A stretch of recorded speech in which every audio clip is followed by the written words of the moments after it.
Bonjour à tous, on se retrouve pour un nouvel épisode de Watashi wa Tabetai.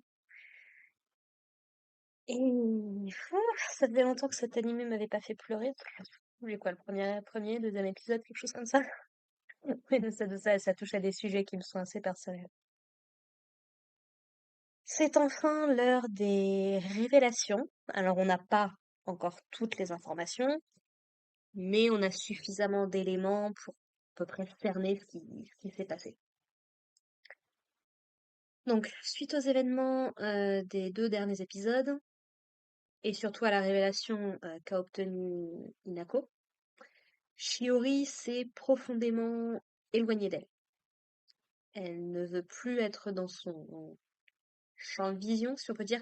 Elle continue à veiller sur Hinako, mais elle n'interagit plus avec elle comme elle le faisait auparavant. Quelque chose que Miko va assez vite remarquer, principalement parce que ça empiète un petit peu sur le moral de Hinako, quoi. C'est terrible à dire, mais cette chance que lui avait donnée Shiori, cette promesse qu'elle lui a faite de la dévorer, c'était un des rares trucs en fait qui avait réussi à lui redonner un petit peu le goût à la vie. C'est pour ça que je l'ai pas mentionné dans le dernier épisode, mais notamment quand elle s'est fait attaquer par Ayame, là où jusqu'ici elle se serait laissée faire en se disant ah bah cool, enfin mon calvaire va arriver à son terme. Pour la première fois, elle s'est défendue, elle a essayé de fuir et elle a essayé de sauver sa peau, en fait. Son instinct de survie est revenu en pleine puissance. Mais à cause de ce que lui a raconté Ayame, justement, elle se pose pas mal de questions. Est-ce qu'elle a vraiment rencontré Shiori par le passé? Est-ce qu'elle a vraiment son sang en elle? Qu'est-ce que ça a changé? Bref, plein de petits détails comme ça qu'elle aimerait bien obtenir des réponses et que Shiori se refuse à lui donner jusqu'à ce que Hinako arrive à la confronter directement. J'en ai pas parlé notamment dans le dernier épisode aussi, je m'en suis rendu compte juste après. J'ai pas mentionné la forme, euh, la vraie forme de Shiori, si on peut dire, sa forme de sirène, qui franchement est magnifique, super badass, super stylée. Puisque notamment Inako se disait, ah bah j'ai l'impression d'avoir déjà vu un truc comme ça, quoi, qu'est-ce qui se passe? Donc c'est tous ces sentiments qu'elle a qui lui font penser que Ayame ne comptait pas, ce qui va la forcer à confronter Shiori, qui va essayer un petit peu de détourner l'attention en disant ah tu crois vraiment au monstre qui t'a attaqué et si tout elle essaie un petit peu de détourner l'attention jusqu'à ce que Hinako insiste en fait quoi, notamment en lui montrant sa blessure en lui disant est-ce que je suis vraiment appétissante en fait. Et c'est là que Shiori va nous en révéler un petit peu plus en nous racontant que effectivement oui, elle a bien rencontré Hinako 10 ans auparavant quand elle était toute petite, quand elle était en voyage avec ses parents et son frère.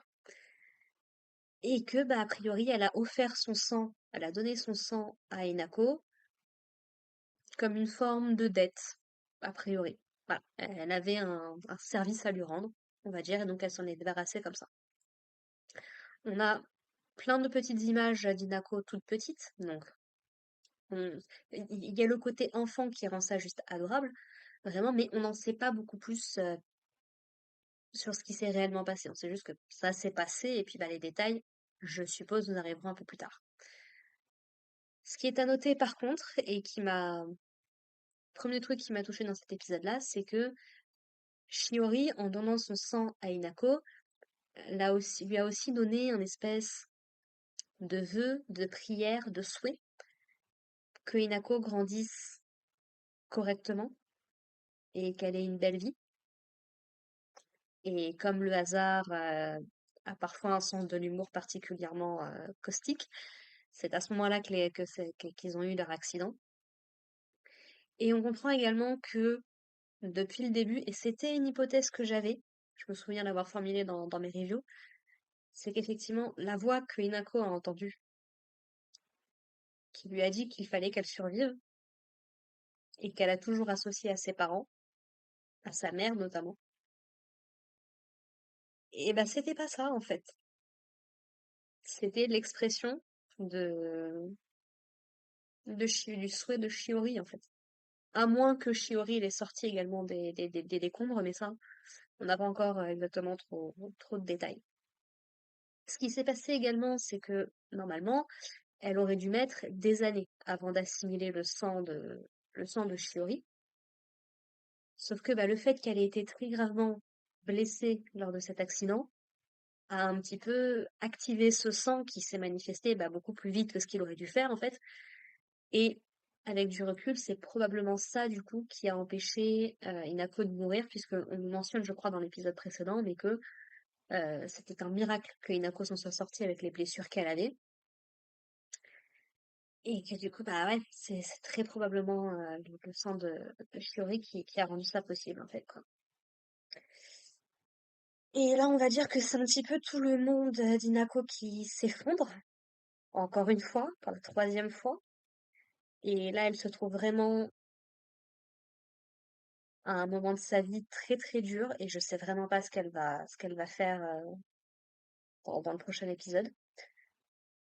Puisque, bah en fait, la seule raison qu'elle avait de survivre, ou plutôt, elle avait deux raisons de survivre, c'était d'un côté Miko, puisque comme elle pensait que Miko était un humain normal, bah, elle s'est dit je peux pas lui infliger ça en me donnant la mort, faut que je reste, faut que je sois forte. Ça me tue de l'intérieur, mais let's go, on va le faire. Mais c'était surtout cette idée que sa survie, c'était quelque chose que ses parents avaient voulu, que c'était quelque chose que sa mère, notamment, avait souhaité dans ses derniers instants. Comment tu peux ne pas respecter les dernières volontés de tes proches, en fait, surtout de tes parents? Et c'est là où cette série fait beaucoup écho, pour moi en tout cas, à Foot Basket. Parce que si vous avez l'habitude de regarder un petit peu ma chaîne, c'est pas la première fois que je le mentionne, mais Foot Basket, c'est ma série préférée. Elle n'est pas parfaite, mais le manga m'a aidé à traverser des moments très durs, et l'anime de 2019 également. Et ouais, je reconnais tout ça dans Toru également, quoi. Mais aussi dans ma propre personne. Bon, je vous préviens, un petit moment émotion, vous pouvez totalement passer si ma vie ne vous intéresse pas. J'en ai déjà parlé également, que ce soit dans cette série ou sur la chaîne. Mais moi aussi, j'ai perdu ma mère quand j'étais jeune. Je devais avoir 11 ans. Elle a été malade pendant plusieurs années. Malheureusement, la maladie a eu raison d'elle. Problème, j'ai plus de souvenirs d'elle. Déjà, à l'époque, au moment de ses funérailles, j'avais déjà plus de souvenirs d'elle. C'est la personne qui s'en est occupée nous a demandé, justement, au cimetière, bah, de conjurer les souvenirs et autres. Il n'y avait rien qui m'est venu. Et ça va faire globalement 17 ans que c'est un truc qui me hante, quoi. Alors, je vais quand même beaucoup mieux, j'ai eu des moments très très durs et globalement je vais mieux. Et c'est vrai qu'il y a des moments, on va dire qu'il y a des jours qui sont meilleurs que d'autres, quoi. Et là où je me reconnais en Inako, c'est que,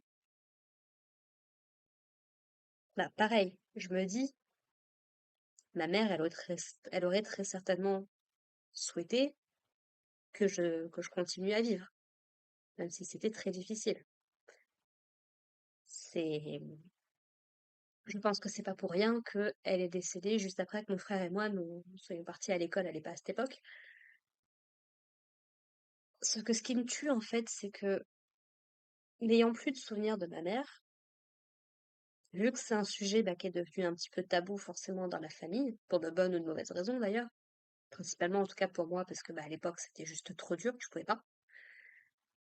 En fait le truc c'est que même quand les gens me parlent d'elle, ça m'évoque rien de concret. J'en ai parlé avec ma psy également, mais je peux pas me construire des attentes à un tel but comme bah, continuer à vivre alors que c'est l'agonie totale. Je peux pas je peux pas me construire ce genre de choses sur une personne qui, au final, bah, je ne connais pas, je ne connais plus. Et de toute façon, j'étais une enfant, donc qu'est-ce que je comprenais réellement à l'époque? Je pense effectivement avoir été aimée par ma mère. Je sais que je l'aimais, sinon ça me ferait pas aussi mal. Et il se trouve que elle aussi a perdu son père, genre 4 mois après ma naissance. Donc je sais, d'après les dires de mon père, que je suis devenue quelque chose d'important aussi pour elle à ce moment-là. Mais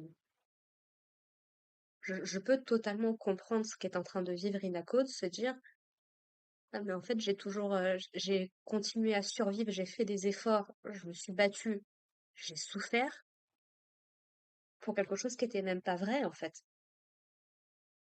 Et maintenant qu'elle sait que Miko est un démon renard, un monstre, et qu'elle a vécu bien plus longtemps que ce qu'elle peut imaginer et qu'elle est attachée à d'autres personnes, concrètement là, qu'est-ce qui la retient en fait de se donner la mort? Alors oui, Shiori lui a dit, t'as plutôt intérêt à ne pas faire ça, sinon je t'arrache les 4 membres et puis je veille sur toi dans cet état-là. Mais Inako est tellement blessée que les paroles de Shiori, ça lui passe un peu au-dessus, honnêtement, à ce moment-là.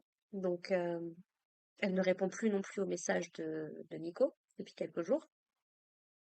Donc, je sais pas dans quel état, enfin si, je peux imaginer dans quel état est Inako, surtout que je pense effectivement que ça avait été mentionné dans le premier épisode, mais l'anniversaire de la mort de ses parents ou de son frère arrive bientôt.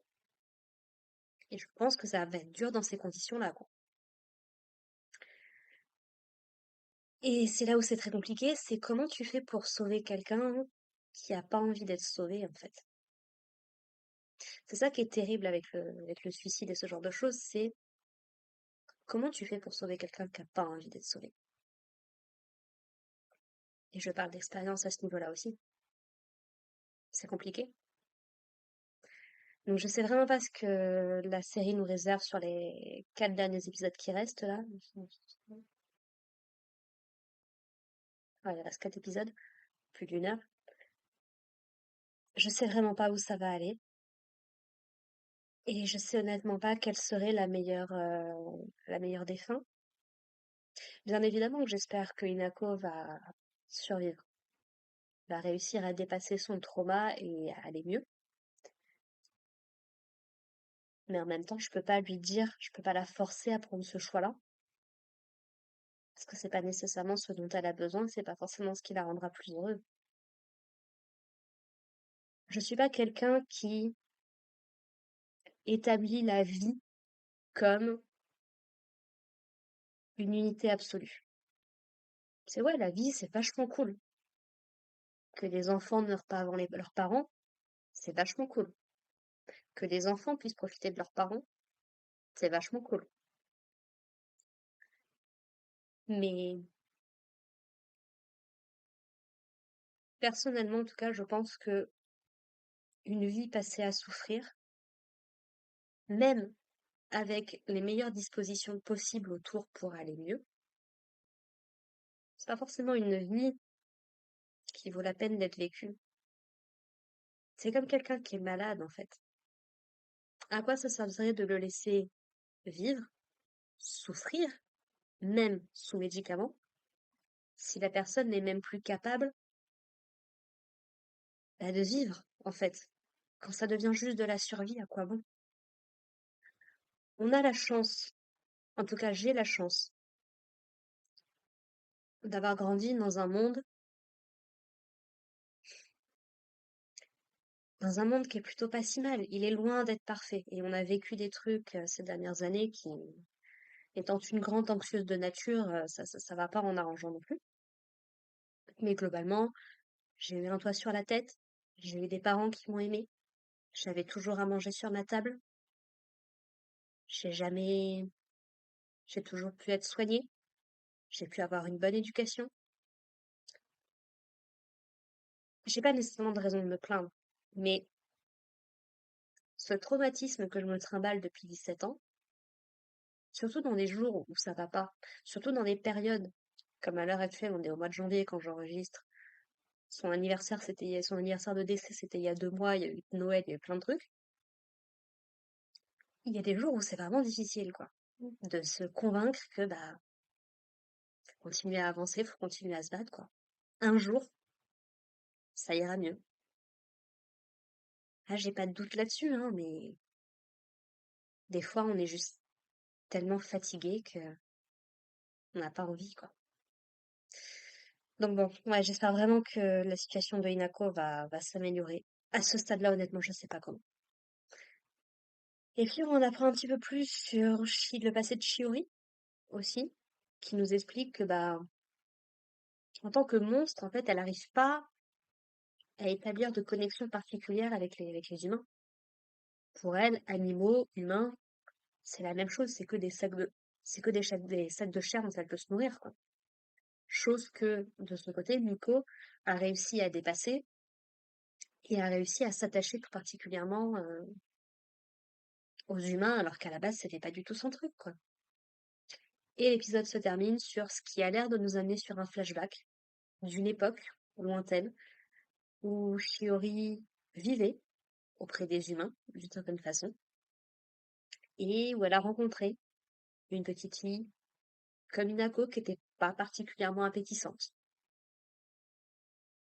Et l'épisode se termine là-dessus, donc j'ai très envie d'en savoir plus sur Shiori. Mais on sent cette mélancolie, ce longing, comme ils disent en anglais, que j'appellerais un mélange entre un désir mélancolique. C'est vraiment quelque chose de profond qu'on aimerait avoir et qu'on n'arrive pas à satisfaire. C'est quelque chose, par exemple, qu'une série comme Made in Abyss aborde également. On sent qu'elle aimerait avoir ce genre de choses, mais que c'est peut-être juste dans sa nature que ce soit pas possible, concrètement. Donc bon, très très intéressée de voir comment le personnage de Shiori va se développer également. Voilà. Sur ce, bah écoutez, merci à ceux qui m'auront écouté. N'hésitez pas à me dire ce que vous avez pensé de cet épisode dans les commentaires. Et puis bah nous on se retrouve la prochaine fois pour parler de l'épisode 10.